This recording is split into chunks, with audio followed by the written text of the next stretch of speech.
There is hardly any other place as mysterious as Area 51, a highly classified U.S. Air Force military facility in Nevada.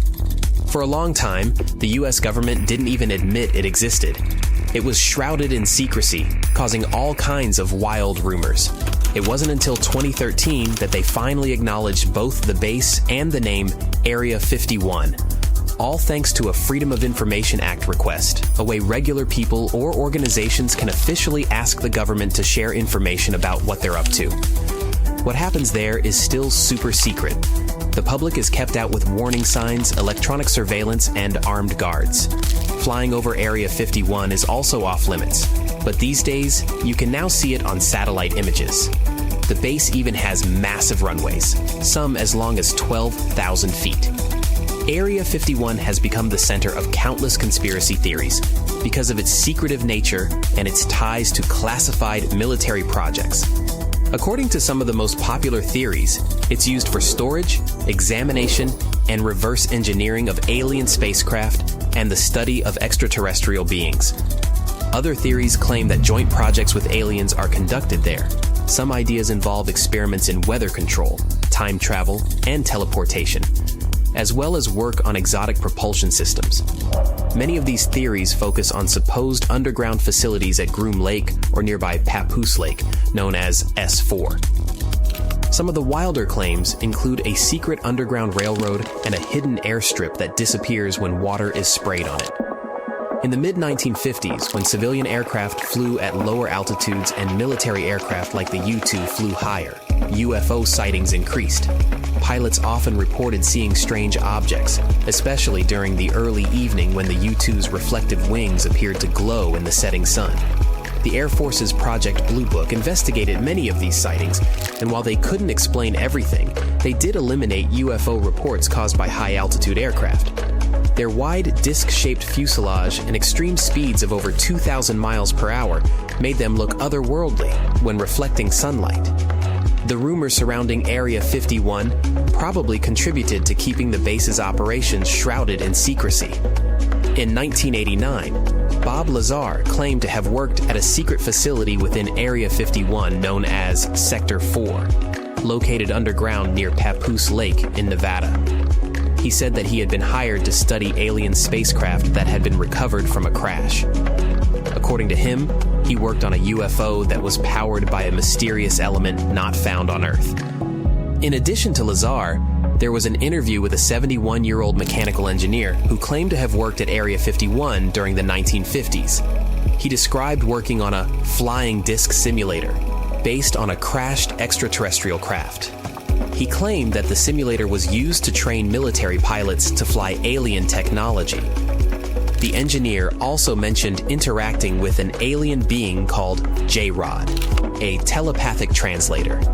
These claims added to the growing belief that Area 51 was not only a military testing facility, but also involved in extraterrestrial research. In 2004, Dan Crane claimed that he had worked at Area 51 on a project involving the cloning of alien viruses. He also asserted that he worked alongside J-Rod during his time at the facility.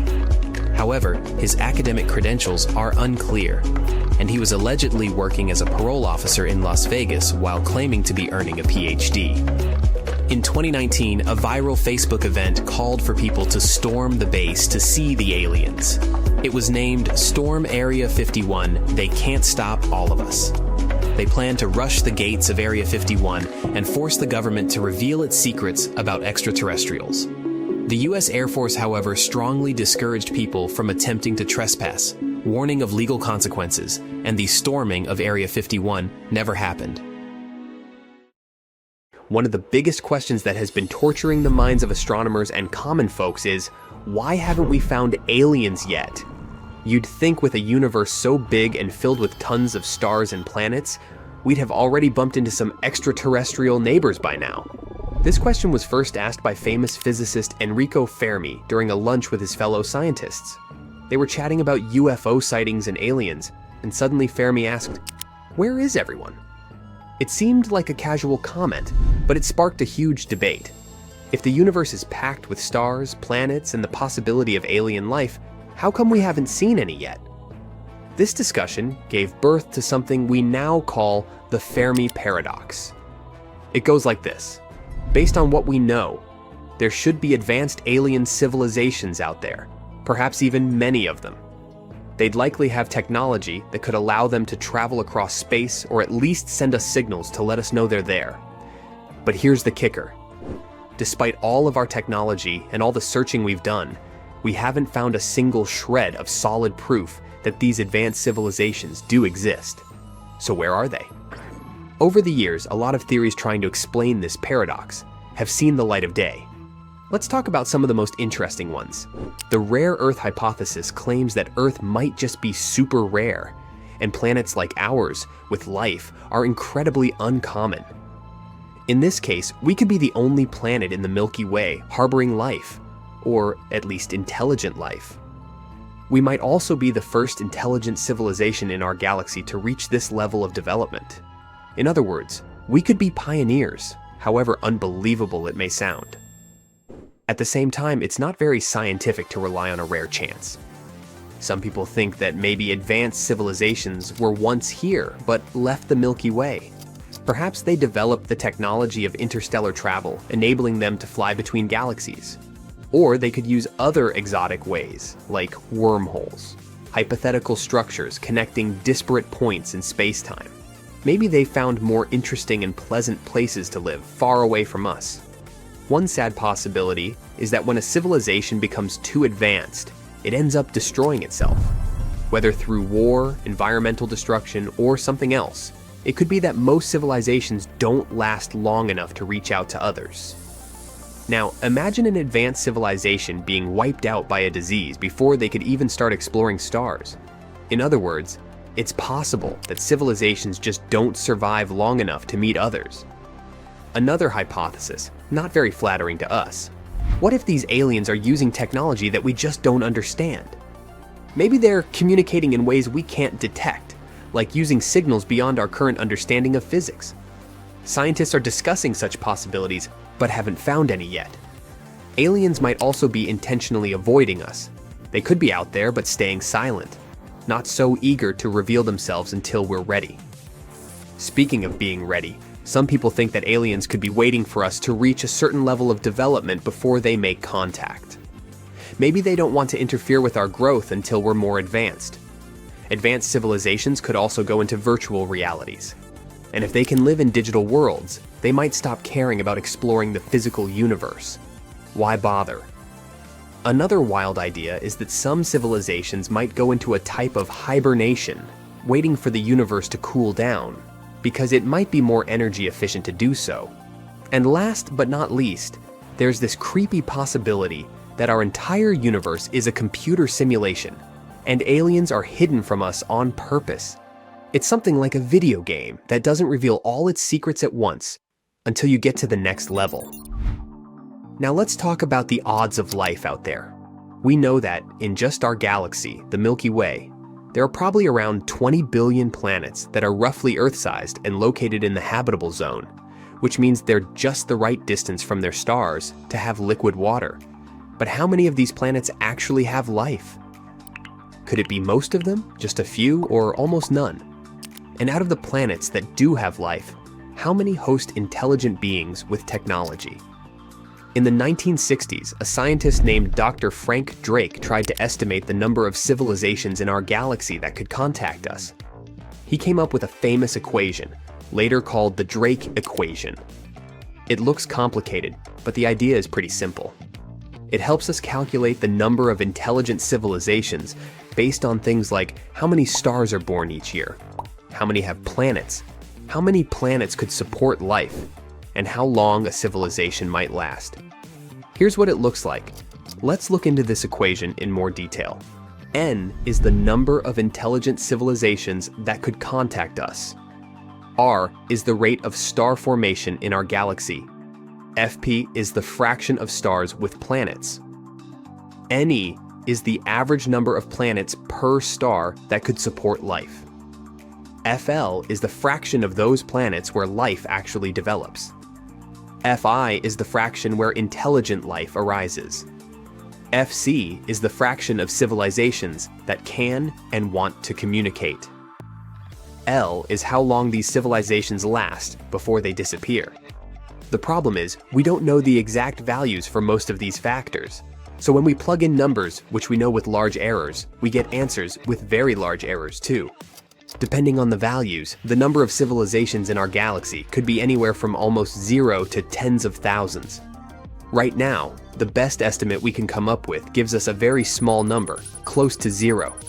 In other words, even though our galaxy is huge, it's possible we're all alone here.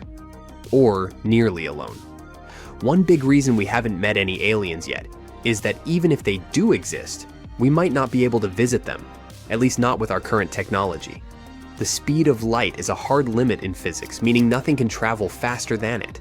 This makes interstellar travel super slow. The situation could be better if there were exotic ways of travel, such as wormholes and warp drives. One day, they may turn out to be real, but so far, there is little hope for that.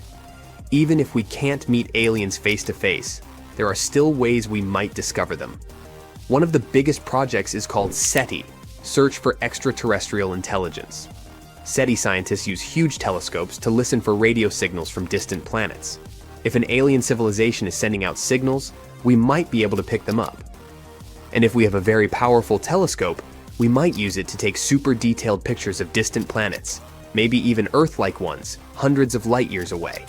This could give us a whole new way to search for signs of alien life. In any case, even though we haven't found aliens yet, the search is far from over. Whether it's through new technology, better understanding of physics, or just listening to the stars, we might one day find that we're not alone in the universe. Until then, the question, where is everyone, keeps sparking curiosity. The United States Air Force came up with the term UFO, unidentified flying object, back in 1953, and over time, it's come to mean anything that might hint at aliens trying to contact us. There's an actual field called ufology, dedicated to studying these kinds of things. But there's an unexpected twist. The authorities don't really like the term UFO anymore. Instead, they've switched to calling them UAP, which stands for Unidentified Aerial Phenomenon. It sure sounds more professional, doesn't it? It also kind of distances the term from decades of wild alien theories tied to UFOs. Now, if you're into UFOs or UAPs, this is actually a pretty exciting time. Back in December 2020, when the government passed a huge spending bill, there was a little clause tucked in there about UFOs. Basically, it called for more transparency and pushed agencies to share what they know. And shockingly, the CIA has recently dumped all of its declassified UFO documents online. That's 2,780 pages of material now available to the public, and you can find it all on a site called the Black Vault. It's run by John Greenewald Jr., a guy who's basically dedicated his life to collecting and sharing UFO-related info. But of course, getting those documents wasn't easy. Greenewald had to file over 10,000 Freedom of Information Act requests to pry them out of the government's hands. He says the whole process was like pulling teeth, and even now, the files aren't exactly user-friendly. They're in an outdated format, multi-page TIFF files, and the text scans are messy, making it hard to search through them. To help, Greenewald converted the whole collection into 713 PDFs. But even then, some of the documents were poorly photocopied, which made it tricky to dig into the details. Still, UFO fans have already uncovered some wild stuff. One document mentions a Bosnian fugitive claiming to have had contact with aliens. According to the document, at the time it was written, Radovan Karadzic remained alive, but the authorities didn't know where he was. The rumors of his near capture lacked evidence, and NATO countries blamed each other for failing to act. Critics saw the hunt for Karadzic as part of a political circus, with no real effort to bring him to justice. But the real question is whether they didn't want to, or just couldn't, because he wasn't on Earth anymore. Another document talks about mysterious explosions at midnight in a small Russian town. On the 12th of April, a powerful midnight explosion shook Sassovo, a small city in Russia's Ryazan region. The blast caused a lot of damage. It ripped off roofs, shattered windows, and rocked buildings like an earthquake. No one was seriously injured, but many people were shocked. Schools and kindergartens were closed, and buildings were temporarily patched with plastic sheeting. At the time when the document was written, the cause of the explosion was still a mystery. Theories ranged from buried World War II munitions, a falling air bomb, a meteorite, or a fiery UFO sighting reported by locals. Military experts suspected ammonium nitrate stored nearby, though this fertilizer had been safely used for years. A massive crater, 92 feet wide and 13 feet deep, was the only evidence of the disaster. One of the most intriguing finds is a 1970s document showing the Assistant Deputy Director for Science and Technology personally receiving some mysterious UFO-related info. But of course, like most government releases, a lot of the good stuff is blacked out. Greenewald still hopes and fights to get those redacted sections declassified. There must be something special about that information. As you see, digging into this data takes a lot of patience. You're basically wasting hours and hours of your life hoping to find something that stands out. But if you're still curious, check out the Black Vault. You might discover something mysterious and creepy in those thousands of pages. In July 1990, 4 Czech guys decided to go on an adventure to find the Mongolian death worm, a creature that might have inspired the monster you've seen in the movie Doom. They say it lives somewhere deep in the Gobi Desert, so they flew to Mongolia, hopped into an ATV, and hired some local guides to help them. All that to meet a creature that is up to 6 feet long, can spit acid that could melt anything, and is capable of shooting electricity at those it doesn't like. Legend says that these friendly guys spend most of their days hiding underneath the sandy dunes, but they'd like to come out during the wetter months of June and July. So the timing for a spotting was simply perfect. But the crew needed to figure out how to lure the creature. Sadly for them, no one knew what the giant worm liked to eat. So they built a thumper, which is a machine that made rhythmic pounding noises. They were hoping it would call the worm out of the ground. For 2 months, they searched the vast desert, crossing dunes and rocky plains, looking for any sign of the creature. But alas, it didn't really work out. Ivan McCurley, who was the leader of the 1990 expedition, came back to Gobi Desert again. He once tried to attract the megaworm with blasts, and the second time he used a small airplane to scout the dunes. Over the years, groups from America, Britain, and New Zealand organized big expeditions to the Gobi Desert to try and find the creature. Many others came from all around the world on their own and found nothing. The people in the West first found out about the megaworm of the Gobi Desert thanks to an American paleontologist, Roy Chapman Andrews. This brave man was probably the inspiration for Indiana Jones.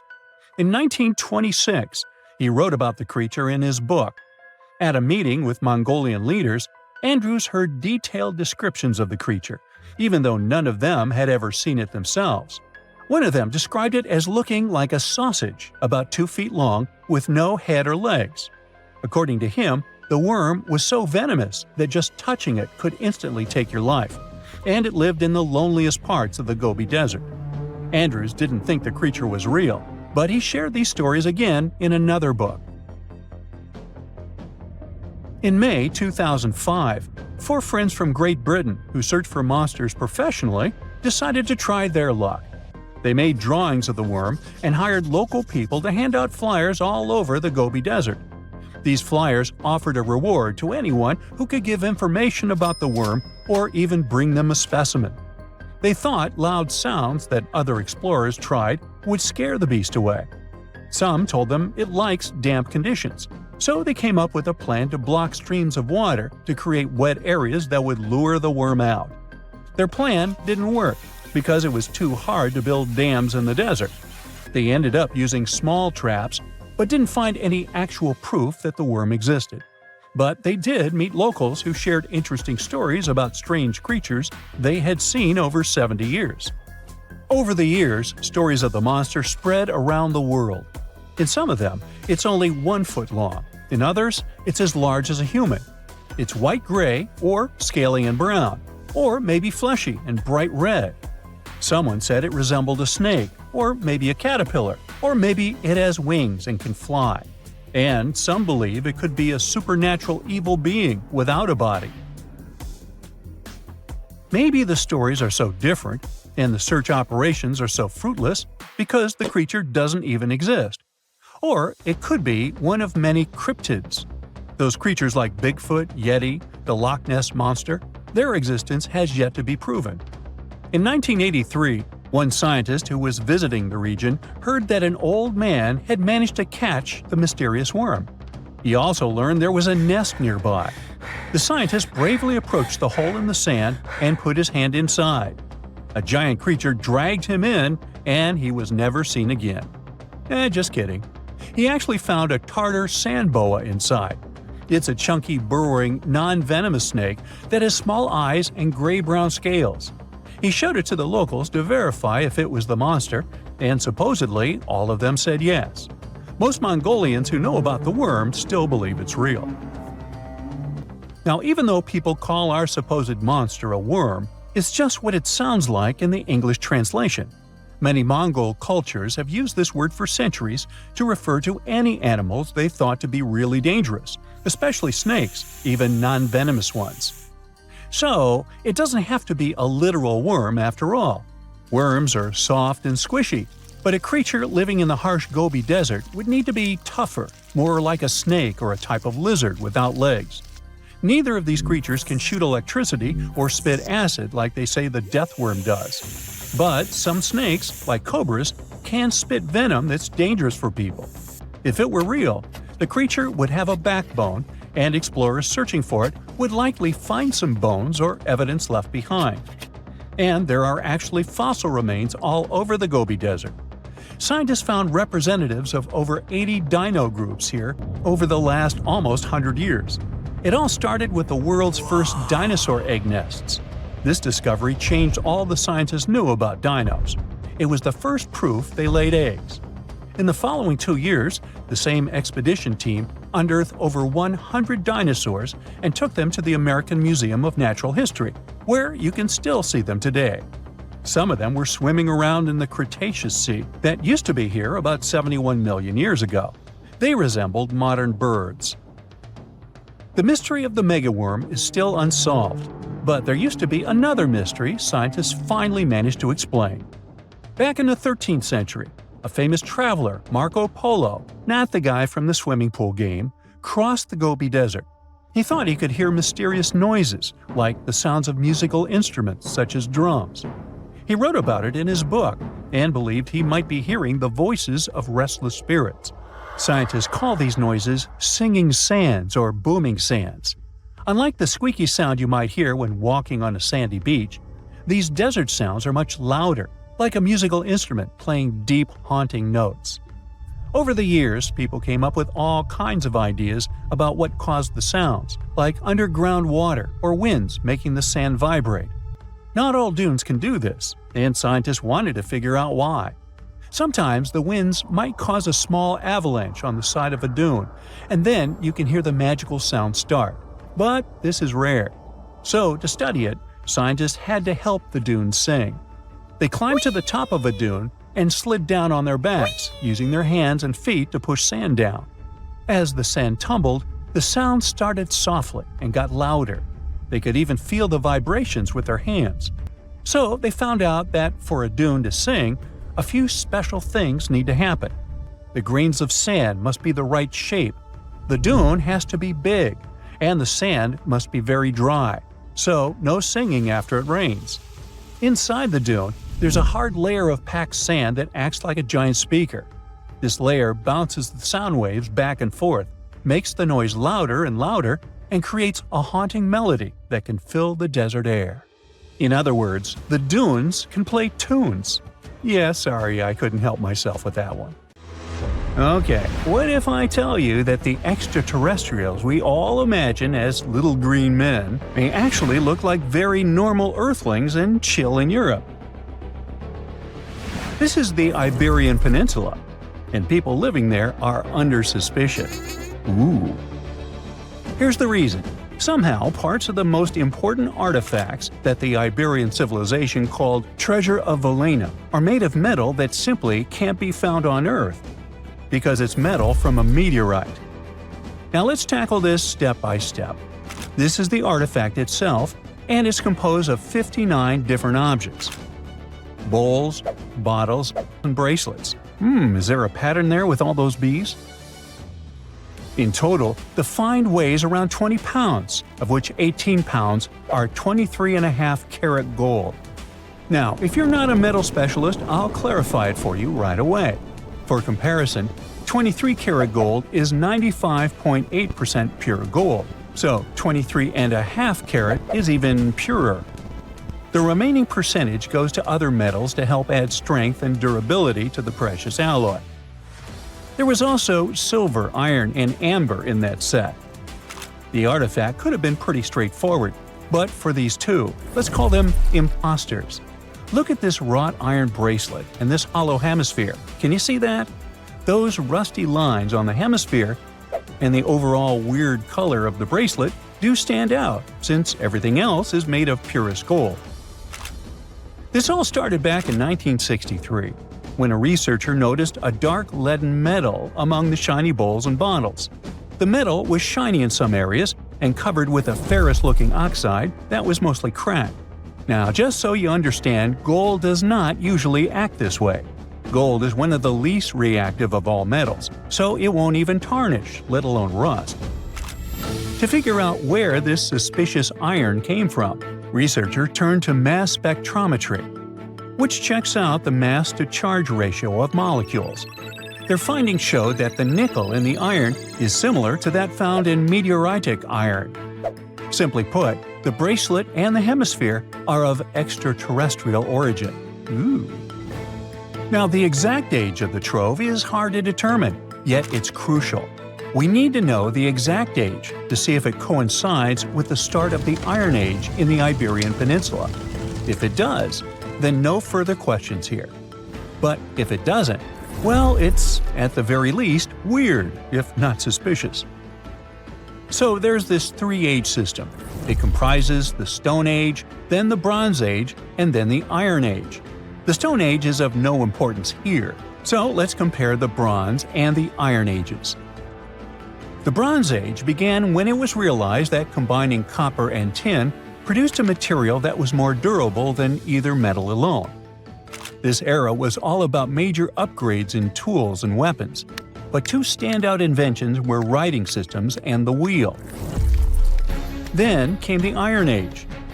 This time was all about slowly bringing iron into everyday life. Iron was way easier to shape into cool designs than bronze. Now, this was a big deal, because iron, especially transformed into steel, provided significant improvements in all aspects of life. Tools became lighter, cheaper, and stronger compared to their bronze equivalents. You get it? Good. So, researchers have long debated whether the treasure dates back to the post-Archaic era or the latter part of the Bronze Age. The most recent study claims that those artifacts were created in 1400 to 1200 BCE, and something really doesn't add up. First off, the Iron Age began around 500 years after these artifacts were crafted. Plus, ancient craftsmen couldn't know back then how to work with metals that landed on Earth approximately 1 million years ago. And while the dates are really hard to explain, there is a logical explanation for the craftsmanship. The theory here is that those metal workers simply had access to the fallen meteorite, and thus, they could study it well and discover its properties before using it for decorative purposes. They could have figured it out through trial and error, and once they knew exactly how to work with this extraterrestrial metal, they proceeded to adorn the artifacts with it. Plus, there were the Phoenicians, who contributed to their craftsmanship. Now, it's true that the Iberian people have been processing metal and making pottery long before the Phoenicians settled on the peninsula. But the arrival of new metalworking techniques and the introduction of the potter's wheel enabled them to produce better quality goods much faster than before. So, we figured out the extraterrestrial origins of the Iberian artifacts. But guess what? This area is still under suspicion. The reason for that is the language they spoke. You see, for most modern languages people use today, there will always be some proto-language. Say for Italian, Spanish, and French, it's Latin, hence their similarities. But wait, Iberian was largely spoken where modern Spain is, so why isn't Spanish similar to it? Well, the truth is, no language today is similar to the Iberian. Maybe only the Basque language, but it's because of some similarities found in their numerical systems. Basque is classified as a language isolate, or simply unrelated to any other known languages, and the only language isolate in Europe. The Iberian language is unclassified. While the scripts written in it have been deciphered to various extents, the language itself remains largely unknown. And look at the alphabet the Iberians had. Looks like it doesn't really belong to our planet. But hold up, this one might be a bit of a stretch. When the Phoenicians came to the peninsula, they brought along their alphabet to the Iberians. But honestly, the Iberians probably weren't keen on just copying someone else's writing system, so they tweaked it until it looked completely different. Let's just say they took some inspiration and ran with it. While linguists can guess to some extent how most characters sounded, actually translating the language is still completely impossible. The Iberian language was non-Indo-European and faded away over 2,000 years ago. And there aren't any similar languages left to help us out. Super frustrating, right? Yeah. We got over 2,000 Iberian inscriptions from tombs, coins, potteries, lead plates, and even cave wall carvings. But aside from a handful of words, we're totally in the dark about what they mean.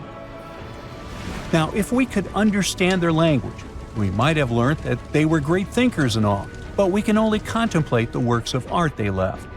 Iberian culture has a lot of amazing stuff made by talented artisans. We're talking about not just metalwork and ceramics, but also detailed sculptures, textiles, jewelry, and other personal bling. But here's the catch. Making all those luxury items depended a lot on a big farming class. At the heart of Iberian society, most folks were involved in farming and taking care of livestock. Depending on where you were, the types of farming varied. For example, up in the north, they were all about growing grains, while down in Valencia, they focused on producing olive oil and other agricultural aspects. In the west, raising animals was the name of the game. Still, we don't have much information about the day-to-day lives of the many people doing this essential work. Yet, on the flip side, we know a lot about the upper class of Iberian society, who control these agricultural resources and hire the artisans. By the 7th century BCE, we start to see a group of Iberian princes who were living the good life, trading with the Phoenicians and enjoying fancy luxury items. You can spot this elite class in their burial practices. Cremation was the go-to method for funerals among the Iberians, and wealthy individuals were often found in cemeteries with all sorts of lavish goods and funerary sculptures that give us a peek into the fashion and hairstyles of the rich. Interestingly, starting in the 6th century BCE, there was a noticeable drop in the number of recognizable burials, which suggests that these elaborate funeral customs became more exclusive to a small elite. Meanwhile, the fate of the majority, farmers, artisans, soldiers, and laborers, who made up a big chunk of the population, remains a bit of a mystery. It used to be a pretty advanced civilization, but it vanished without a trace. Researchers think it could have been due to some massive earthquake, but so far, we don't know for sure. 1,000 years ago, near modern-day St. Louis, Missouri, there was a vibrant, bustling city called Cahokia. It was a Native American city, the largest and most influential one in Mississippian culture. At its peak, around 1050 BCE, Cahokia was home to as many as 30,000 people, making it larger than Paris at the time. But what's interesting is that Cahokia didn't have any big marketplace. Usually trade was the backbone of any big city, yet this one stood out for archaeologists. That's because Cahokia wasn't about commerce. It was about culture, community, and parties. The people who lived there threw massive parties that would last for days. The city's grandest feature was its 50-acre plaza, surrounded by amazing earthen pyramids. This massive space could hold over 10,000 people. Imagine them all gathering there for festivities, dancing, drinking coffees and teas, feasting on deer, and betting on sports. The events were super lively. Cahokians would wear awesome costumes, style their hair in interesting ways, and decorate their bodies with tattoos. Athletes were playing a game called chunky, where they hurled spears at a rolling stone disc, competing to get as close as possible. The roar of the crowd filled the air, and performers showed off their skills. These celebrations were so wild, they left traces in history. After the parties ended, Cahokians cleaned up by tossing leftovers into pits. Archaeologists have uncovered these waste pits, and they were filled with food remains and pottery.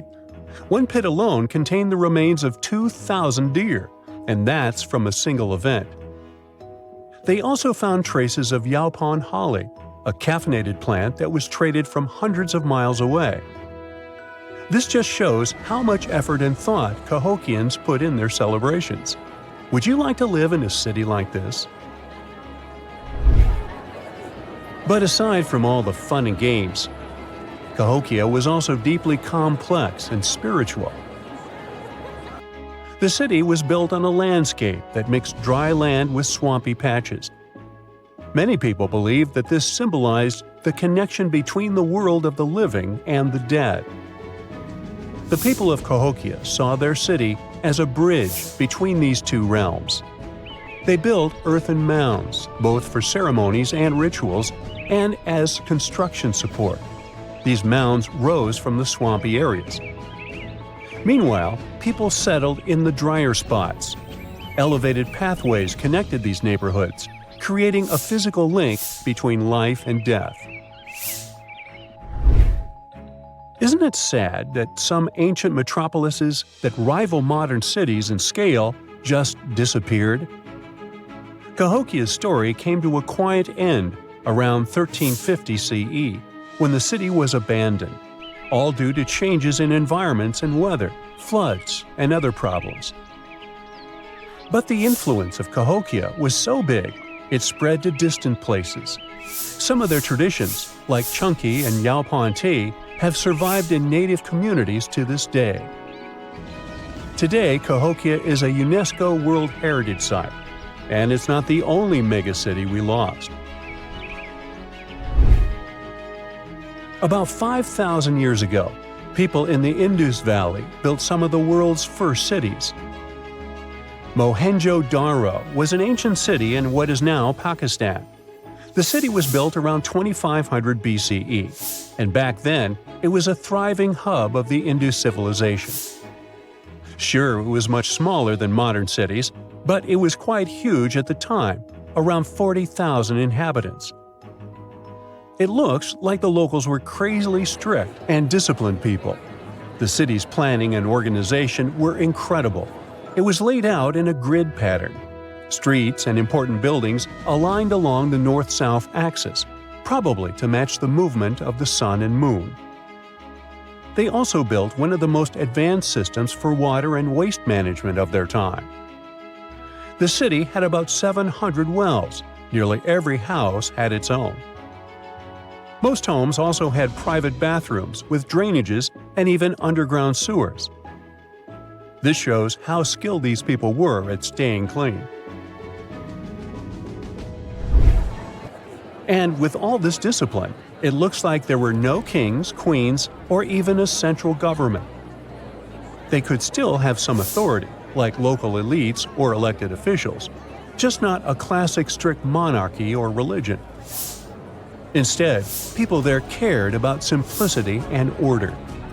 They basically managed themselves, having standardized ways of doing things, from the way tools and potteries were made to how they traded. Which is why, unlike many other cities, Mohenjo-Daro didn't have grand palaces, temples, or monuments. Instead, they had public areas known as citadels. People gathered at citadels for rituals, meetings, and storage of grain. And it seems like this way of life worked perfectly. Scientists found some seals and weights, which means the economy was well regulated. Archaeologists found some intricate artifacts like ivory, lapis lazuli, carnelian beads, and gold jewelry.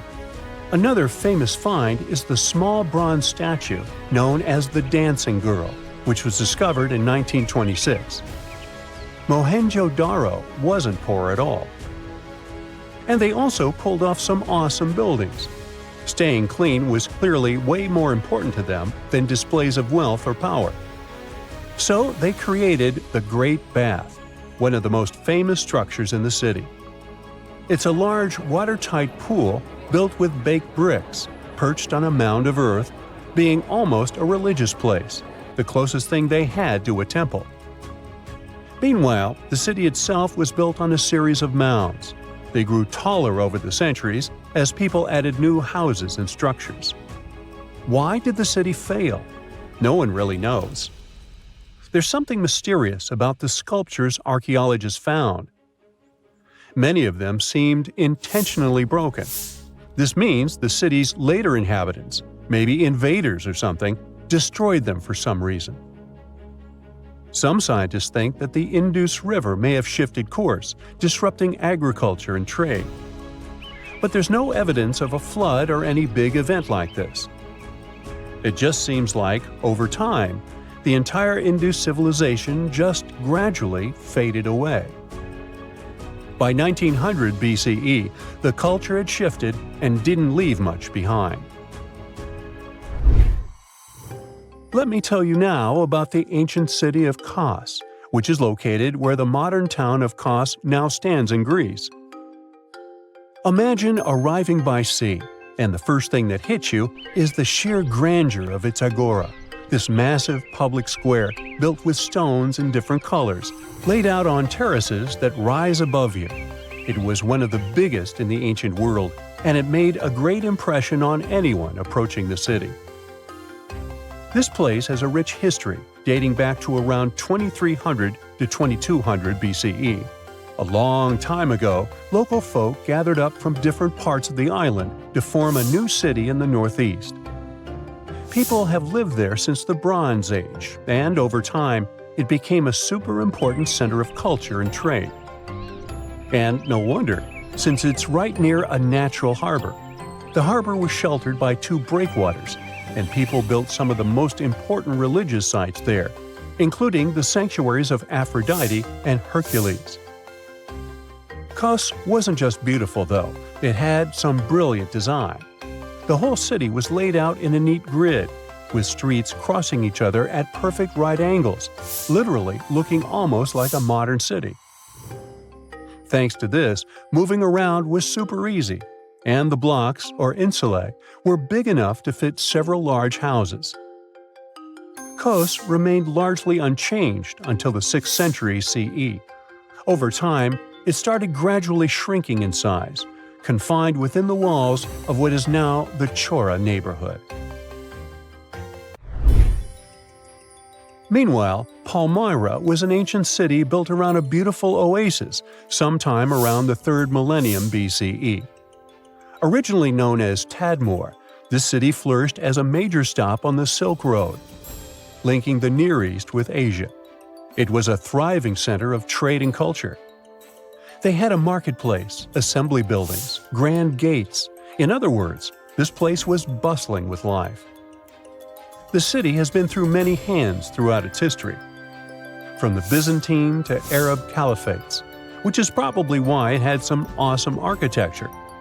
An interesting blend of Greco-Roman, Persian, and Arabic vibes. The Temple of Bel, the Great Colonnade, and a Roman-style theater. But, like all the others, it decayed over time. Palmyra's importance faded, and by the early 1400s, it had been largely destroyed. But at least its ruins remained. Right now, they're a UNESCO World Heritage Site. Whoa, there could have been more human species throughout history than we used to think. In one place in East China, Hualongdong, scientists found the remains of a human who lived around 300,000 years ago. They found a jawbone and parts of the skull. They carefully studied these bones to compare them with the bones of other ancient and modern humans. The remains themselves weren't that unusual. We know our human family is really diverse and has been around for millions of years. You know our ancient relative called Australopithecus, right? These fellas lived in different parts of Africa, and they were known for walking on two legs, just like modern humans. But their brains and some other parts of their bodies made them more similar to apes. Their teeth are a good example of how they were like a mix of apes and modern humans. Their canine teeth were smaller than those of apes, but their back teeth were still larger than ours. There were different types of them. You can recognize some Paranthropus because of their big jaws and teeth. One of the most famous fossils of Australopithecus is Lucy, a lady that's about 3.2 million years old. She was found in Ethiopia. So, we know that our family got pretty big from that point, or probably even before it. But it's always great to welcome some new members, which seemed to be the case with this new discovery. Some parts of these bones look similar to the bones of ancient humans, while other parts look more like the bones modern humans have. For example, the person whose bones they found didn't have a real chin. That means we can't put it in any of the groups we know of, like Neanderthals, or maybe even Homo sapiens. So, might we be missing a branch from the human family tree, or an important step in our evolution? What we're looking at here could be some mix between the creatures that became modern humans like us, and the ones that turned into what we today know as Denisovans. It takes time to figure it all out, though. We hadn't known much about Denisovans either, until we found some of their bones in a cave in the mountains. These bones are really rare, and we only had a few pieces to analyze, but their genes told us a lot more about their past than their fossils. Different kinds of humans lived on this planet, but through time, they spread around. One group started living in Africa. Those are our kind, Homo sapiens. Another group went to Europe. That's how we got Neanderthals. But some of these ancient human groups moved all the way to Asia. That's where we can trace a new interesting kind, Denisovans. It seems they're cousins to both modern humans and Neanderthals. The three species actually shared a common ancestor about 765,000 years ago. It's still not clear why Neanderthals and Denisovans took different paths, but one theory says that it was mostly because the Arctic ice sheet expanded southward all the way to the Black Sea, cutting off Europe from Asia. Life, or better yet, the planet, kept them separated for a very long time. Plus, they kept changing places where they lived all the time, always looking for something better, like every other human species before and after them. But this didn't last forever. Scientists found genes from two groups of Denisovans, one in mainland Asia and the other in a place called Melanesia. So not only did they have different groups within their populations, but it also seems that after thousands and thousands of years of developing independently, the members of these three populations, Neanderthal, Denisovans, and modern humans, somehow met again and spread all across the land. 5% of the Denisovan genome lives on, not in the area where scientists found their bones, but in people that live thousands of miles away in Southeast Asia, for instance, in Papua New Guinea. But scientists believe that the cave where they found the remains of Denisovans might be as far north as they had lived. It would have been way too cold for them to survive if they had gone further north.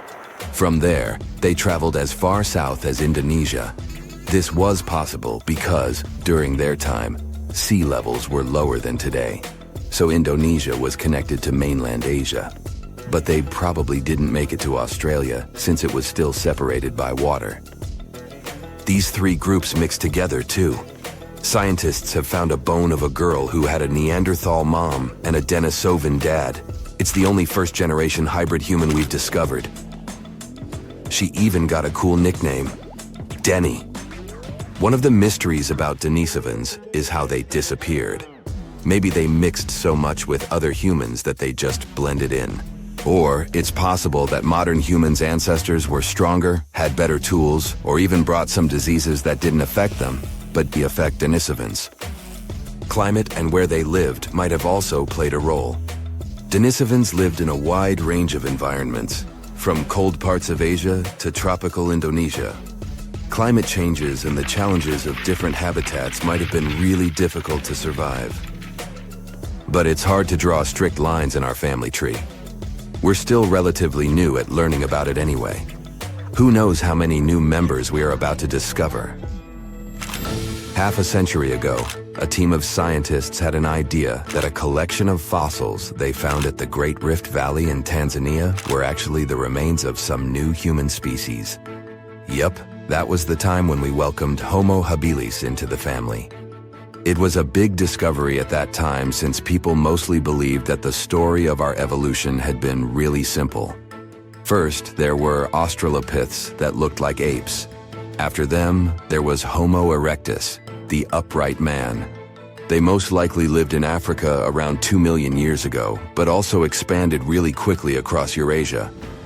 It was the first human species that we know about to have traveled such long distances to find a better place for life. They looked and behaved like humans. Plus, they were probably the first of our ancient ancestors who learned how to deal with fire. Maybe they were the first to cook food as well. And that's what we're definitely thankful for. Cooking food was an innovation that made the human diet more nutritive, and we could grow bigger and smarter brains. So, yeah, Homo habilis made things more complicated. They could walk on 2 legs, but they could also be better at climbing trees than walking on the ground like us. Plus, their brains were smaller than what a human should probably have. At first, it seemed these fossils could be from a completely different side of the family, related to other creatures, Australopithecus africanus, that looked like apes. But more and more digging showed that even though its jaws and teeth were similar, Homo habilis was still bigger and a bit different. The name means handy man, because they were probably able to make and use simple tools. Searching for more fossils in Africa wasn't easy because a team of researchers had to deal with wild animals and tough conditions all the time. But eventually, they managed to find some teeth and a strange skull that was, again, something different from the ancestors we knew about. The teeth were really big, so this new fella got the nickname of Nutcracker Man. For a long time, everyone believed this kind had evolved to eat hard foods. But the fossil teeth didn't show much damage, so they might have been eating food that was softer than we thought.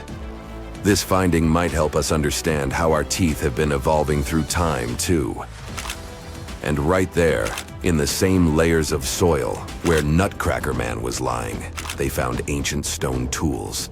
At first they thought those had belonged to Nutcracker, but as they kept digging, they found more fossils that didn't match Nutcracker Man. It means that someone else must be the real tool maker. But that's another story for another time. Can you pronounce this name of the Aztec capital city?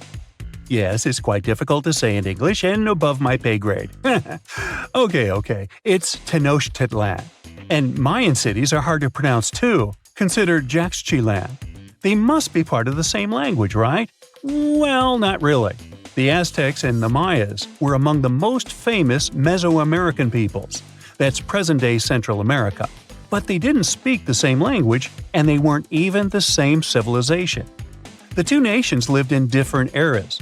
The Aztecs dominated the region from the 14th to the 16th century. Back in Europe, this was near the end of the Middle Ages. The Mayas came before the Aztecs. Historians believe they started building city-states in the 3rd century. Their peak lasted until the 10th century. Now, this doesn't mean that the Mayas and the Aztecs didn't have contact with each other. But at the time this happened, the Mayas were on a decline, so the Aztecs traded more with their descendants than with real Mayan people. The two civilizations didn't even live in the same place. The Aztecs built their cities in the north of what is today Mexico. The Mayas lived to the south of them in the Yucatan Peninsula. Yes, that's also in Mexico nowadays. But the Mayas inhabited parts of modern-day Guatemala and Belize as well, and they spoke a number of languages. There's a whole Mayan language family they spoke, not just one language. Some of those languages have survived through today. Estimates show that there are 6 million indigenous Maya people groups spread across Central America. In Guatemala, there are 21 Maya languages recognized by the authorities. Further north, in Mexico, the number of official languages is 29. For the Aztecs, the situation is much simpler. They had a single language. It still has around 1.5 million native speakers, mostly in central Mexico. That's more than any other family of indigenous languages in the region. But is there a chance a speaker of Aztec languages can understand a speaker of the Maya language? Not by a long shot. The two languages are completely unrelated. In fact, they didn't even share the same writing systems. The Mayans were more advanced because they used hieroglyphs. Yep, like the ancient Egyptians. Instead of letters that make up words, ancient civilizations used tiny pictures to symbolize an object or a concept. When the Mayas wanted to write the word jaguar, for example, they would draw a small image of the animal. In total, their writing system had more than 800 characters like this one. Way too complicated compared to the modern way we write down words. But the Aztecs were one step behind the Mayas. They used pictograms and ideograms. Simply put, these are elaborate drawings that mark an object, animal, or concept. Compared to Mayan hieroglyphs, they aren't simple symbols anyone can draw, but true masterpieces of visual art. Only highly skilled painters could draw them. I don't say write because, technically, the Aztecs didn't have a writing system. So you could say that the Mayas were more advanced when it came to language. After all, they had the only known fully developed language in the Americas before the arrival of Europeans. But in terms of culture and economy, the two societies weren't that much different. Neither of them used work animals for agriculture and transport. The main crop for both peoples? You guessed it, corn. What they called maize. Christopher Columbus was the first to transport corn back to the old continent in 1493. The Mayans also cultivated sunflower, vanilla, and cotton. The Aztecs produced chili, beans, and squashes. When it comes to meat, the Aztecs were happy to catch fish and shrimp. The Mayans penned turkey, just like we do with chicken today. The Aztec society consisted of nobles and commoners, all led by an emperor. The Mayas mostly lived in independent city kingdoms, ruled by a king and his royal household. There were no wheeled vehicles in these civilizations. Aztec merchants traveled across Mesoamerica carrying goods on their backs. Not the most comfortable mode of transportation, definitely. We shouldn't think of Aztec roads as the ones we have today. They were narrower because they saw only foot traffic. Mayas used a similar road system that also included canoes. They wouldn't travel far from the coast, though. They carved out these vessels from large tree trunks. An average Mayan canoe was 50 feet long. That's the length of a modern-day yacht. The goods these Mayas traded ranged from salt to pearls. They considered meat a luxury good, together with gold, copper, and turquoise. And can you guess the currency of Mayan merchants? Let me give you a hint. It wasn't metal and paper like it is today, but cocoa beans. They had a fixed market price, which made them the ideal payment option. The situation in modern societies is not much different. Around 2/3 of all countries have pegged their currency to the US dollar. For Mesoamericans, cocoa beans were their green banknotes. The Aztecs used the same exact currency, but with a twist. They had something called axe money. One axe was worth 8,000 cacao seeds. I bet their exchange offices were fun places to work. When it comes to minerals, jade was highly esteemed in both cultures. The Mayas and the Aztecs made tools and ornaments from it. These peoples believed jade brought beauty and long life to the person who wore it. Their jade mines were located in present-day Guatemala. And remember that city from the beginning that we could hardly pronounce? The founding of the Aztec capital gives an insight into the belief system of the whole nation. According to legend, the Aztec deity told them to build a city in the place where an eagle sits on a cactus with a snake in its talons. They saw this happen on an island in a lake. This is where they built the city. If you want to find it on the map of Central America today, look for Mexico City. That's the site of an ancient Aztec capital. It even got its name from the ancient nation, because Mexica was an alternate name for the Aztecs. They constructed the city on small artificial islands. It was slightly bigger than the surface area of London Heathrow Airport. The Mayas didn't have a capital city as we know it today. Their civilization spanned across 40 cities. These settlements had a population of 5 to 50,000 inhabitants. Today, these sites could be classified in terms of size as small American towns. But the total number of Mayan cities is not final. Archaeologists keep discovering new ones deep in the jungle of the Yucatan Peninsula. Quite recently, researchers unearthed a new site in the southeast of Mexico. They found a number of stone columns and named the city after the Mayan word for it. Back in the day, the city was part of the central Maya lowlands. Today, this region is covered with thick jungle. The Maya abandoned their settlements in this area around the 8th and the 9th century. Historians still cannot agree on why this happened. Some claim overpopulation was the main issue. Others argue the trade routes collapsed, so Mayan cities couldn't flourish anymore. Whatever the case, northern Mayan cities lived on. The descendants of these peoples were there when the Europeans stumbled upon them several centuries later. The Aztecs were also present in today's Mexico at this time, but contact with a foreign culture didn't bring them much good. There was an outbreak of smallpox that sealed the Aztecs' fate. This doesn't mean that this American nation left the world stage forever, though. Every time we say words like avocado, chili, guacamole, chocolate, and coyote, we are actually reviving the Aztec language. These words are present in pretty much every language on the planet. Mayan words also entered modern English. Linguists argue that the word shark actually comes from a Mayan language. This is the word these ancient Mesoamerican people used for fish. Both ancient civilizations left behind pyramids, and they look very similar in style. The only hint that can help you differentiate between them is that there are way more Mayan ruins that still exist today. Finally, regarding maize, or corn as we call it, there's a story among the Maya descendants that their process of harvesting corn back then was called amazing. Get it? Maize? Corn? Okay, I made that up. You're not surprised, are you? You're an adventurer looking for a golden hourglass hidden in the jungle of an exotic country. Finally, you find the artifact. Someone starts shouting as soon as you grab it. "Stop! This is the police! Hands up!" You look around and see two officers. You turn the hourglass over and fall into a suddenly formed portal that takes you through space and time. "Hey you, stranger, don't move! What are you doing in our temple?" You look around and see two guys with swords.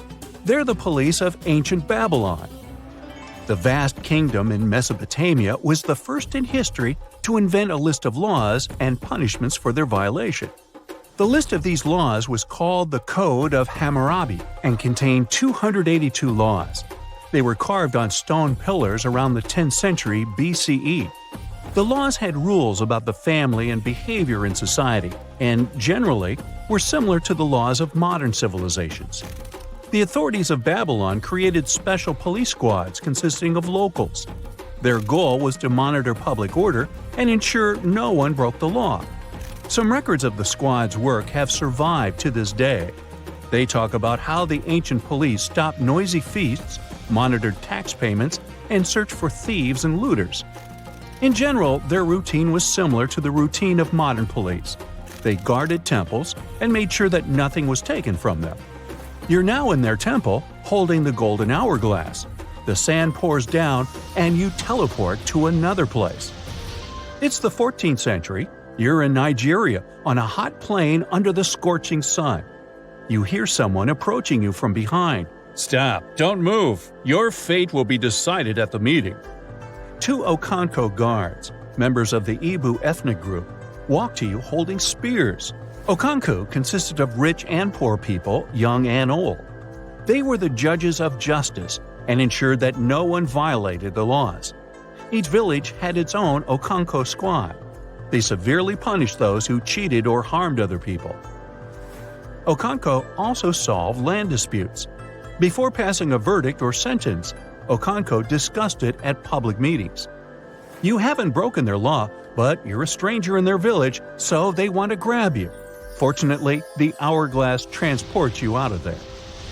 Now you're inside a temple in ancient Egypt. You hear barking dogs, screaming monkeys, and human voices. Who are you? You turn around and see the Magi, the police of the Middle Kingdom of ancient Egypt. These experienced guys with swords patrol the streets with dogs and even monkeys. They were residents of the neighboring kingdom of Nubia. Still, as the territory of Egypt expanded, they offered their services as the guardians of order. During the New Kingdom, the temple priests of Egypt performed police functions. They protected temples and caught looters and thieves.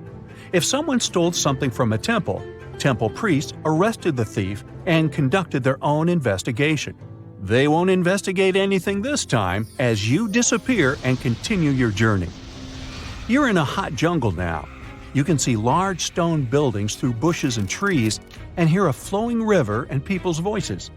You're next to a large agricultural area. It looks like a modern civilization in a tropical forest. But this is the 15th century, and you're in the Incan Empire on the South American coast. Police officers are called tokrikokes here, which means the one who sees everything. Two tokrikokes pass by you and don't tell you anything. The Incan Empire had a developed legal system, and no one could arrest you just like that. The one who accused another person of violating the law had to be above the rank of the accused. Therefore, tokrikokes were the most senior people in cities. They kept order and also conducted a population census. Their duties also included the distribution of land and the construction of roads and bridges. They held all court proceedings publicly and punished those who committed serious violations. But for petty hooliganism, people were just subjected to public censure. Here, you feel safe thanks to the harsh but fair laws. But the hourglass is restless and takes you to ancient Greece. And to be honest, you're out of luck because the Cryptids of Sparta is in charge here. These tough guys got trained in duels from an early age and developed incredible strength and endurance. Yeah, everything is as we've seen it in the movies. The Cryptia means hidden. This police force always acted cautiously and quietly to deliver a crushing blow. They didn't have armors or big swords. They were wearing light clothes and had sharp knives. The Cryptia kept order and made sure farmers paid taxes and shared their harvest. Also, the Cryptia suppressed any rebellions among people. Unlike the people in other countries, the Cryptia worked at night and rested during the day. Well, it's daytime, so no one will arrest you. But if it were night, you would hardly be able to escape from the Spartan police. You teleport to ancient Judea, where a fair judicial system was highly valued. Each city had its judge and 2 trained soldiers under their command. They were called Judean shotorim. These fighters were excellent at archery and sword fights. Their duties included checking and setting market prices and resolving private property and public safety issues. Dogs in every house should be chained, there should be no pits on the street, and the sale of knives and swords should be strictly regulated. Any violation of the law was investigated and dealt with in court. The locals really appreciated this order and paid for it as taxpayers. Now the Golden Hourglass takes you to 15th century West Africa. You're in the Songhai Empire. This was one of the largest countries in West Africa with first-class police called the Kadi. Serious violations were punished cruelly, so people were afraid to break the law. The Kadi were government officials appointed by the king. They decided who to court-martial and who to punish with a small fine. They monitored not only the order in cities, but also the environment of the king. If someone wanted to commit treason or overthrow the ruler, the Kadi found out about it and neutralized the threat. Now you find yourself in a very hot place, but not because the sun is scorching, but because there are flames everywhere. The building you're in is on fire, and you don't know what to do. At that moment, two guys run inside and pull you out. They just saved your life. Meet the Vigiles, the police of the Roman Empire. More precisely, they were firefighters. In 21 BCE, the Roman emperor ordered his subjects to extinguish fires in the homes of the nobility and ordinary poor people. For this, the emperor received praise and decided to create the first public fire service in Rome. The Vigiles patrolled the streets and extinguished fires caused by hot weather or hooligans. Soon, the Vigiles began to keep order and catch robbers. They wore light armor and had whips and staffs. You don't have time to thank them for saving your life because the hourglass takes you to another era. The Mauryan Empire, which lasted from 321 to 185 BCE, was the first empire of ancient India. You don't have time to do anything as two big guys grab you and blindfold you with a rag. They're taking you to interrogation. Every city in this state had a police chief and his team called Gops. They did all the police work and spied for the emperor. They looked for other spies, registered new visitors, and followed them. They patrolled the streets, kept order, and knew everything happening in the cities. They're going to put you in a cage, but you disappear right from their hands. You finally return to the 21st century. There's no more sand in the top part of the hourglass.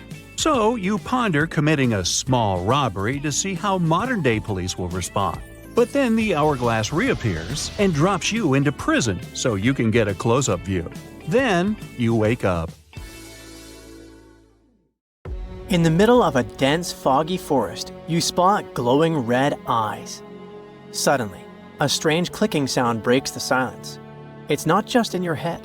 Stretching over 2,000 miles from Newfoundland to central Alabama, the Appalachian Mountains hide terrifying creatures like Bigfoot and the Wampus Cat. You might think they're just myths, but there's actually a chilling explanation behind them. First up, the Mothman. This creature is a superstar in the world of horror stories, but not many people know that its legend actually started in the heart of Appalachia, in Point Pleasant, West Virginia. Back in 1966, two couples were driving when they suddenly came across a human-sized moth, about 7 feet tall, with glowing red eyes. They totally freaked out and sped up, but the strange creature flew and chased after the car, making a screeching sound until it finally disappeared. After this encounter, the group told the police that the creature looked like a tall, muscular man with huge, white wings, but they couldn't see its face because of the hypnotic effect of its eyes. Since then, the Mothman has become a famous urban legend. People swear they've seen similar creatures in other parts of the US, like Chicago and Gallipolis, Ohio. Theories about what people saw range from a balloon with a flashlight tied to it to extraterrestrial beings visiting Earth. But it's also possible that it was just a bird, more specifically, a barred owl. People probably mistook a bird for this creature because the barred owl looks eerie in the dark. It has spooky eyes and makes creepy clicking sounds. Still, these birds aren't huge, so it's strange how they've been mistaken for such a scary monster. Wait, what did people actually see then? The second strange beings are known as the moon-eyed people. This was a group of bearded, flat-faced, pale people with big blue eyes who supposedly lived all across Appalachia. Why did I say supposedly? Well, because no one could ever prove they actually existed. The stories about them were part of the Cherokee folklore, so we don't really know how reliable the information is. Still, their legends creeped out both locals and visitors in Appalachia. The moon-eyed people were said to come near a house at night, and people inside would hear them talking, but they were warned not to go outside, and no matter what happened, they couldn't watch them. In the morning, they'd find their corn gathered as if someone had helped them. Or the opposite, fields completely cleared like a whole group of men had been working there and taken all the crops. One of the most famous stories about them involves a mysterious stone wall found at Fort Mountain State Park. It was built between the years 500 and 1500, but no one knows who actually built it. Some people believe it was the moon-eyed people's work, and the ruins today are proof they really existed. They might not be delusional, though. One theory suggests that the moon-eyed people were actually Welsh people. At the time, they were in Appalachia, mining the mountains, and the Cherokee gave them this nickname because they lived underground and had great night vision. Hey kitty kitty, come here. Oh wait, what's that? According to legends, the Wampus cat is a half-dog, half-cat creature that roams the Appalachians after dark, or just before dawn. And it can run totally upright on two legs. So if it comes running after you like a human would, you'd better hide fast and don't look at it. Rumor has it that its yellow eyes can pierce the hearts and souls of anyone unlucky enough to cross its path, driving them to the edge of madness. Okay, that's probably just folklore, but the real-life creature that might be hiding behind these legends isn't much friendlier. The stories describe the Wampus cat as a kind of underwater panther, so some experts believe it sounds a lot like a mountain lion. Apparently, they're really strong swimmers and cross a large lake without much difficulty. Now, let's say you're driving in the Appalachian region at night.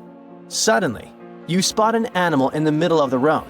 You slow down and take a closer look. It looks like a deer, but there's something off. Its eyes are too close together, its head is misshapen, its neck is too long, and its legs move in unnatural ways, almost like a puppet on strings. Oh, and even if you honk, this creature won't move. It's definitely not afraid of you. This is the not deer. Although some people have reported sightings as far away as Texas and even Norway, it's definitely an Appalachian myth. One young woman said she was hiking when she spotted a doe.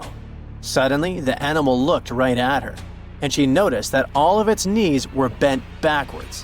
Any direction a deer's knee is supposed to go, the deer's knees did not. Oh my. Anyway, the internet is flooded with people talking about the not deer and its creepy behavior. But the thing is, we can't find a single photo or video that proves it actually exists. So what could it be? One explanation points to sick animals. There's a neurological condition known as CWD that affects different deer species like elk, moose, and even reindeer.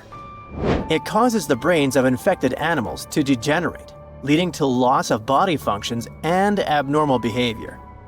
Since the symptoms match what some people describe as not deer behavior, it makes sense to think this condition could be behind the strange sightings.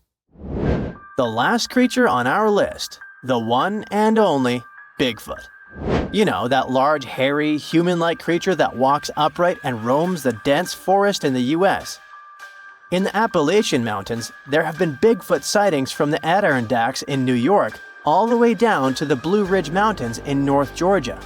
This bizarre figure has haunted our imagination for decades, but scientists believe it could actually be a humble black bear in disguise. It turns out the American black bear is found in many of the same areas where people claim to have spotted Bigfoot. Studies show that for every 1,000 increase in the bear population, there was a 4% increase in Bigfoot sightings. And there are two main reasons why the American black bear could be the perfect imposter. The first reason, they're big. Adult males can weigh up to 660 pounds and grow up to 6 feet long. The second reason, while we think they primarily walk on 4 legs, they are perfectly capable of standing upright. In fact, not only are they capable, they do it all the time. They stand up to get a better look at something, sniff the air, or just to appear bigger when they feel threatened. When they do that, they definitely look like a human-like figure. And for those people who aren't used to being around bears, it's easy to mistake them for something more sinister and out of this world. Now, you might be wondering why so many strange sights and creatures are said to live in the Appalachian, and the answer might be linked to the region's age.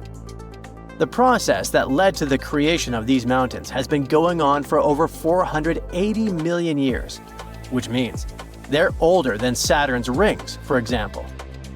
Over all this time, the the region has gone through some drastic changes in its composition, creating a huge number of ecological niches with varying elevations, slopes, aspects, temperatures, and rainfall. And according to experts, the reason the region is so full of bizarre legends isn't just because the mountains are old, but because they still look old. Since a large part of Appalachia is basically untouched by humans, much of that ancient biodiversity is still around and seems unknown to us. This has created a landscape full of deep forests, mist-covered valleys, and winding rivers. A place where secrets seem to be hiding in the fog. And over the centuries, the isolation of the Appalachians only allowed these stories to grow. Chances are, we're going to find life beyond Earth by 2035, and there's no need to travel to a galaxy far, far away. Our Milky Way galaxy is full of totally suitable environments. Don't get too hyped up though. We're talking about microbes or chemical markers, not Hollywood-like green humanoids. Even so, when we finally find traces of life, it will change how we see our place in the universe. NASA's Kepler Space Telescope discovered something incredible.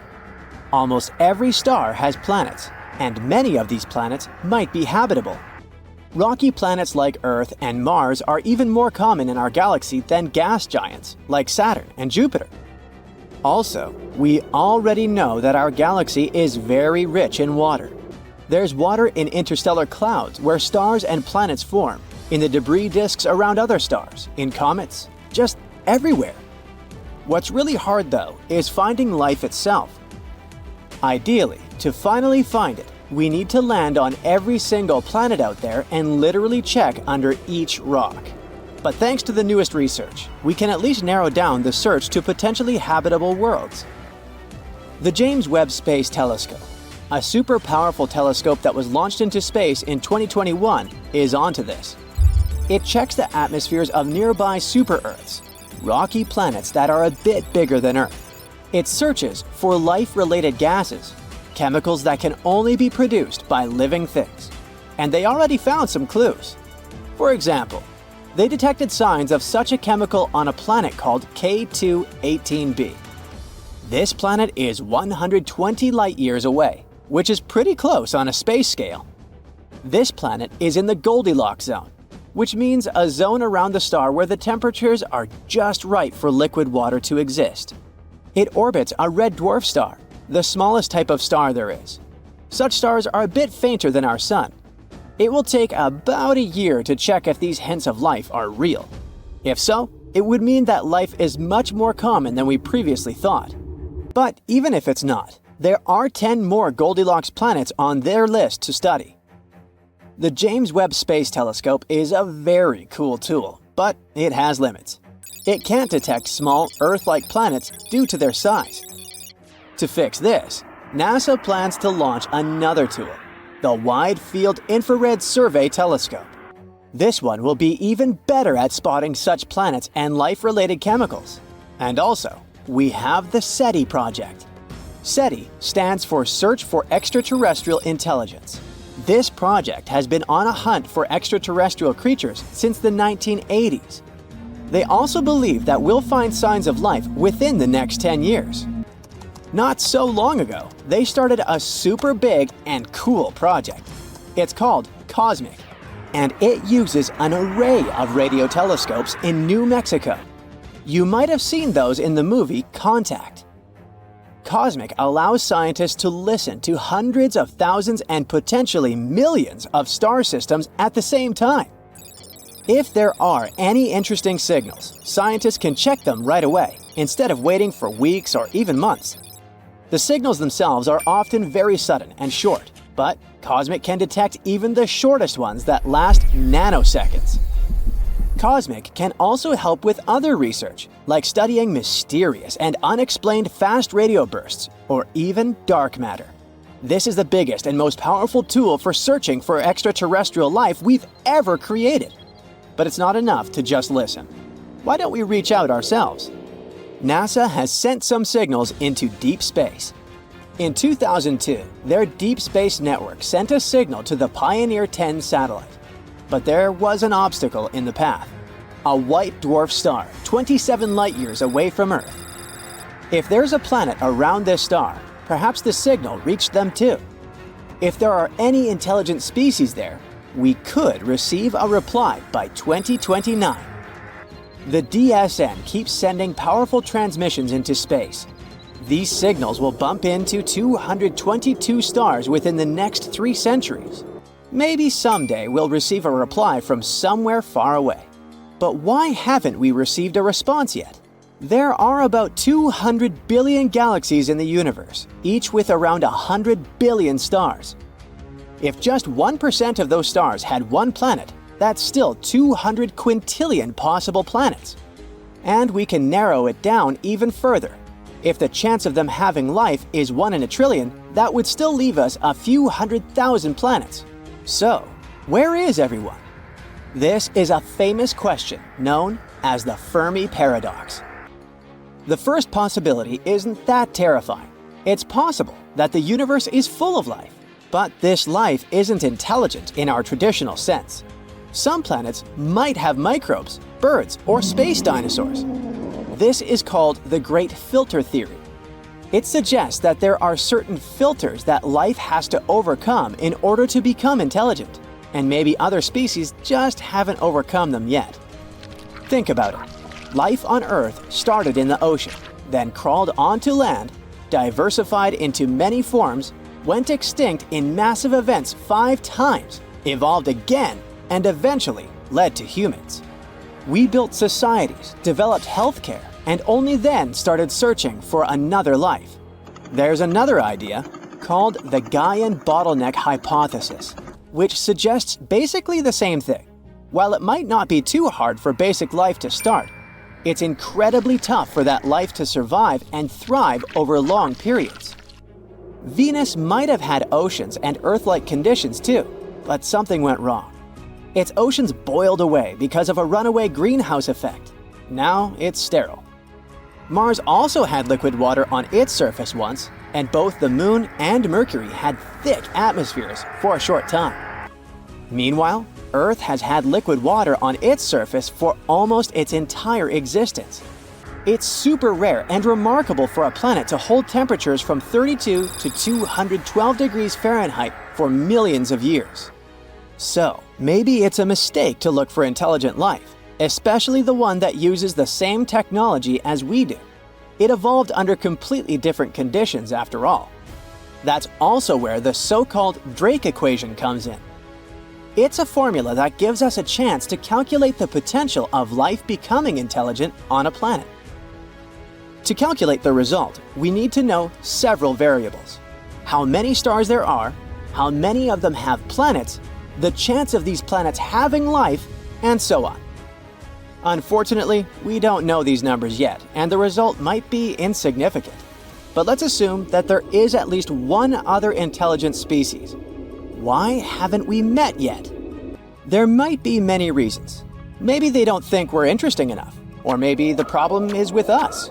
Perhaps we keep missing their signals, or maybe we missed the entire species itself. The universe is insanely huge and ancient. It's over 14 billion years old. If we compress Earth's entire evolutionary history into a 24-hour day, life starts at 4 a.m. Dinosaurs go extinct at 11:40 p.m. Human-like creatures appear 2 minutes before midnight. In this analogy, humans have existed for just 77 seconds, and our technology capable of detecting extraterrestrial life is even newer, less than a second. With such vast distances and time spans, the chances of us existing at the same time as other civilizations are slim. If their civilization lasted only a few millennia, we could easily miss them entirely. But that doesn't mean we should give up our search. Scientists were worried that Earth's radio signals had dimmed over time. But a recent study showed that it's actually the opposite. The numbers of our satellites keeps growing, and this makes our planet more detectable. By the end of the decade, we could have 100,000 satellites, making Earth incredibly bright in the radio spectrum. If there is an advanced civilization out there, they will easily spot us even from very far distances. Astronomers are super optimistic about it. there's a high chance they'll find extraterrestrial creatures while you and I are still around. Scientists have recently discovered Leonardo da Vinci's hidden passages under a medieval castle in Italy. They followed a newly found 15th century sketch by the creator of the Mona Lisa and found one of the unexplored architectural wonders from the age of the Renaissance. Construction of the Sforza Castle started back in 1358, but it was destroyed about a century later during a local crisis. Then, in 1450, Francesco Sforza, the Duke of Milan, decided to rebuild it on the old ruins. After he passed away, his son Ludovico took over and kept improving the castle. He brought in some of the best artists of the time, including Leonardo da Vinci, to decorate its walls. We can still see Leonardo's frescoes today in the Room of Wooden Boards. While he was working at the castle, da Vinci also recorded some historical underground passages hidden beneath the outer wall. The drawing, dated between 1487 and 1490, was found at the Institut de France in Paris. The sketch is highly precise, and it proves that Leonardo was really interested in fortification design and was great at documenting existing structures. Historical records show that Ludovico ordered the building of an underground passageway that led straight to a basilica, where his wife was buried. Ludovico married Beatrice in 1491, and they had a happy but tragically short marriage, as Beatrice passed away while giving birth in 1497. The Duke locked himself away for weeks, grew a beard, and wore only black clothes while he was mourning his beloved wife. The secret tunnel may have stretched over a half a mile and would let Ludovico visit her grave in private. It could have served as an escape route if the castle was ever under siege. The existence of the tunnels remained one of the mysteries of the Renaissance for years, as no one knew for sure they were there. But now, scientists finally uncovered the secret history. They used a combination of ground-penetrating radar and laser scanning to build up an accurate 3D model of all the structures under the castle. They found the tunnels da Vinci alluded to in his drawings, and it looks like they may have only been a small part of a whole system of historical underground passages. The goal is to create a complete digital twin of the castle that will not only show all the preserved constructions, but also the ancient ones that are no longer visible. They also plan to add augmented reality to the virtual paths to let visitors discover Leonardo da Vinci's hidden passages. Now, we don't know if the genius actually took part in constructing the hidden passages that scientists recently discovered, but we do know about some other Leonardo da Vinci inventions. He created the first satellite-like map in 1502, long before photography or satellites were even a concept. A famous figure in Italy, Cesare Borgia, invited Leonardo to a small town called Imola, near Bologna, to create a highly detailed map for him. Back then, maps were not very precise, as no one had figured out how to show exact distances on a smaller scale. Instead, people spent a lot of time decorating them with dragons, roses, fancy castles, mountain ranges, flowers, and other artistic details. These maps look more like beautiful paintings meant to be displayed, rather than practical tools for navigation. But Cesare Borgia wanted something truly functional, and Leonardo managed to create something revolutionary in the field of cartography. If you compare satellite images of Imola today with Leonardo's map, the similarities are striking. He captured every alley, curve of the streets, roadways, and even the exact sizes of the buildings. And he did it all by hand, using just a pencil, ruler, compass, and several of his own clever inventions. To gather all the necessary data, the genius walked through the streets for weeks using a large wheel that spun as he moved, recording the distance with a cable. Using the magnetic compass, he determined precise directions. He also developed a tool called the bussola, which measured angles inside a circle. With this, he could track the exact turns of each street and the size of the intersections. He figured out the distances between houses and major roads. Then, back at home, he used his notes and calculations to draw the map to scale with incredible precision. In his work, Da Vinci also used a technique developed by Florentine humanist Leon Battista Alberti. He created a mapping method where you could place an entire city inside a circle using polar coordinates. At the center of the city, 8 straight lines met, representing the main directions of a compass. Leonardo used this system to divide the town into 8 sections. He didn't overlook even the smallest buildings, which made his map one of the most advanced of its time. The Italian genius had a big dream to build a machine that could let people fly. He studied how birds, bats, and kites move through the air and designed a special flying machine. He believed that if he could copy their movements, humans might be able to soar like them. Da Vinci's design looked a lot like a bat, with 2 large pointed wings that stretched over 33 feet wide. He planned to build the frame from lightweight pine wood and cover it with raw silk to make it strong but not too heavy. The person flying it would lie on their stomach on a wooden board in the center.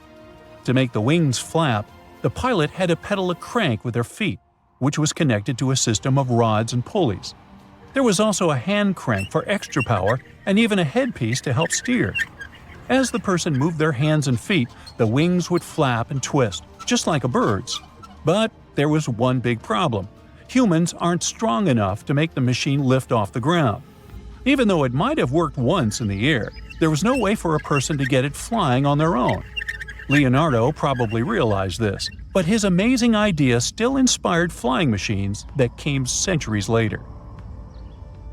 Da Vinci was way ahead of his time with many of his inventions, but his idea for a humanoid robot was especially futuristic. He was working under the patronage of the Sforza family, the one that had those ancient tunnels of Italy built. The genius designed a mechanical knight that could move its arms, turn its neck, and even open and close its mouth. Da Vinci had good knowledge of anatomy and the mechanics of body movements that helped him. His unusual creation used an external system of cables. A hand crank set it in motion, and there was also an internal gear-driven mechanism. About 450 years later, Da Vinci's detailed sketches of the robotic knight were rediscovered in the 1950s. Several researchers tried to recreate the robot from those sketches. In 2002, a roboticist who developed systems for NASA and Lockheed Martin took inspiration from the old notes and built a functioning model of Da Vinci's robotic knight. Another design Leonardo created for Duke Sforza was a special kind of bridge that could be taken apart and carried easily. It was made for defense forces who needed to cross rivers or moats while traveling. This bridge would swing across the water and land on the other side. It had wheels and used a rope and pulley system, so it could be set up quickly and packed away just as fast. To keep it steady, it even had a special weight to help balance it. Leonardo wrote in his notes that the bridge was light yet strong, and he designed several bridges like this for the Duke. One of his other designs was a bridge that could be built very quickly, and the defense forces would move across multiple rivers. As scientists continue to study Leonardo da Vinci's hidden passages, they reveal new chapters in human history. Who knows what other unexplored architectural structures they will find? Archaeologists have been studying Petra in Jordan for 200 years, and in 2024, they found something they had never seen before. It's a tomb with at least 12 complete human skeletons and artifacts that are over 2,000 years old right in front of the treasury. Bronze, iron, and ceramic items were placed with the deceased, which shows how people honored their loved ones when they passed away. It's a rare chance for scientists to learn more about the Nabateans, an ancient group of Arabian nomads who built Petra. The objects found in the tomb under Petra's treasury are in amazing condition, but the skeletons became fragile because it's damp inside the tomb. They plan to study the remains and extract DNA to see if the people in the tomb were related. While some scientists are solving tomb mysteries, others have trained AI to find new ancient sites for them. They've created an algorithm that works with a special type of satellite imagery. This technique uses radio waves that can peek under things like sand, soil, and even ice to find hidden objects.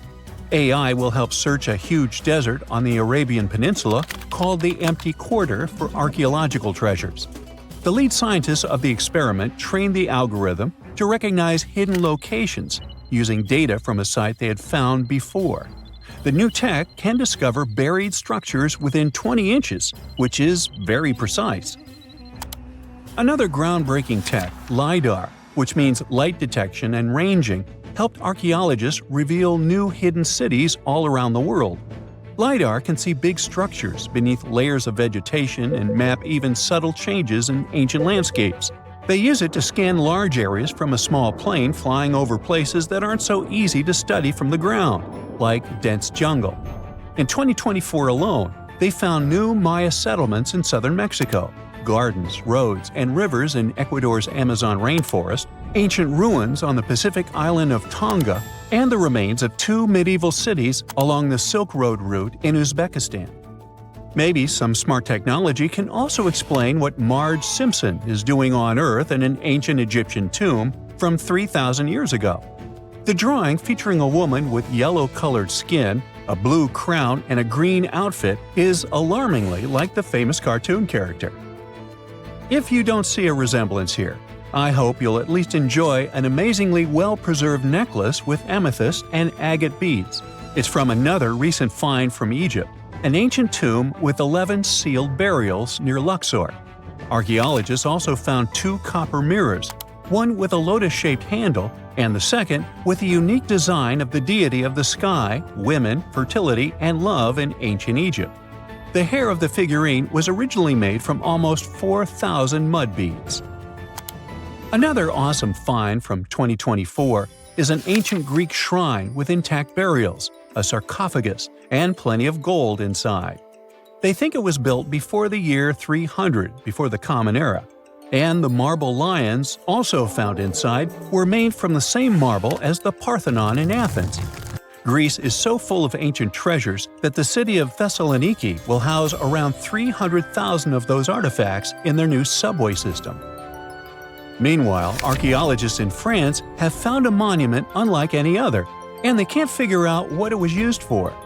It's direct proof that people used to live here between the Neolithic and the early Iron Age periods. The coolest part is a monument made of 3 unique shapes that fit together like puzzle pieces. Some gravel found in the monument could mean there used to be a wooden fence called a palisade. People who built it probably used it for protection or decoration.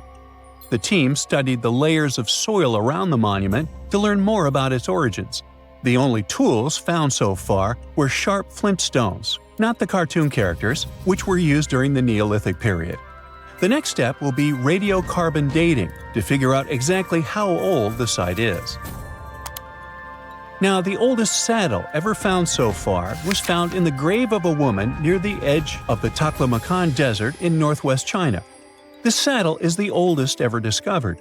It was crafted from pieces of leather that were sewn together and stuffed with straw and animal hair to make it soft. Now, normally, things made from natural materials like this don't last very long because they rot or fall apart. But the Taklamakan Desert is so dry that it helped preserve the artifact. The herdswoman who used the saddle was buried in her full riding attire, so this proves that not only men used saddles and took part in herding and traveling. Now let's shift to Guatemala, where an ornate jade mask made by the ancient Maya people was waiting for centuries to be discovered. Scientists use radiocarbon dating to figure out the age of the mask. They believe the mask may represent a Maya storm deity, a powerful figure in their mythology. These kinds of masks were often made to honor Maya royalty, and they were placed in the tombs of kings and queens when they were buried. The king's tomb was also decorated with carvings made using tools crafted from volcanic obsidian. After 15 years of searching, scientists may have finally figured out where the altar stone of Stonehenge comes from. They compared the tiny minerals inside the altar stone with rocks from many places in Wales and England and ruled out lots of spots. Then they found the perfect match with a place in Scotland, more than 466 miles away from Stonehenge. This area might even be Orkney, a group of islands in the far northeast of Scotland where a lot was going on during the Neolithic period. The big question now is how ancient people moved such a massive stone so far. The altar stone is over 16 feet long and weighs more than 6 tons. The new theory is that they might have used boats to carry it across the coastline and rivers. Once it was close to Stonehenge, they theoretically dragged it across the land using wooden sleds, ropes, and a lot of teamwork. Meanwhile, in the north of France, an ancient home popped to the surface during the construction of a new house. It turned out to be a luxury urban house for the elite from the 2nd century of the Common Era. The inside of the house was destroyed by a fire, but under the destroyed layer, there are beautiful, real-size fresco paintings. Turkish archaeologists unearthed the arm and foot bones of elephants that lived around 9 million years ago.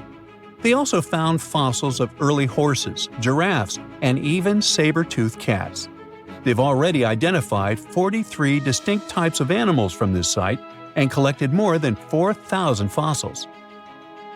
One more cool find from Turkey is a 64,000-year-old workshop inside Cahokia Cave. It looks like people used it for 24,000 years non-stop. There are some tools inside, like flakes and blades, which were made inside the workshop. In eastern Turkey, a farmer accidentally found a 1,000-square-foot mosaic from the late Roman or early Byzantine period just beneath the dirt. Experts say it's a one-of-a-kind thing from this region, and is still in one piece after all this time. The pattern shows dozens of trees, plants, and animals that were found in ancient Turkey. There could be more treasures in the area, so they plan to keep digging. Our final stop will be in Sicily, where archaeologists uncovered a huge ancient thermal complex. Inside, they found 2 rooms with floors covered in colorful mosaic designs, along with a large courtyard surrounded by arched wings. As they kept digging, they discovered more parts of the ancient city. They found new roads and the remains of a huge complex, along with stretches of old stone walls that were part of the city's fortifications. These discoveries are helping scientists imagine what the city might have looked like during ancient times. No one knows for sure whether the bathhouse was built by the Greeks or the Romans, since both civilizations lived in Sicily long ago. Big news! Santa is real, and he looks like this. I know it's not exactly how we pictured the jolly old guy, but a recently discovered tomb might just be the proof we've been waiting for to show that St. Nicholas was real and Turkish. Turns out, he wasn't a North Pole native, but a kind-hearted bishop from the 4th century, famous for giving gifts to everyone. The legend says he was a wealthy man born in the ancient city of Patara, modern-day Turkey, who traveled to the countryside to help the poor and the sick.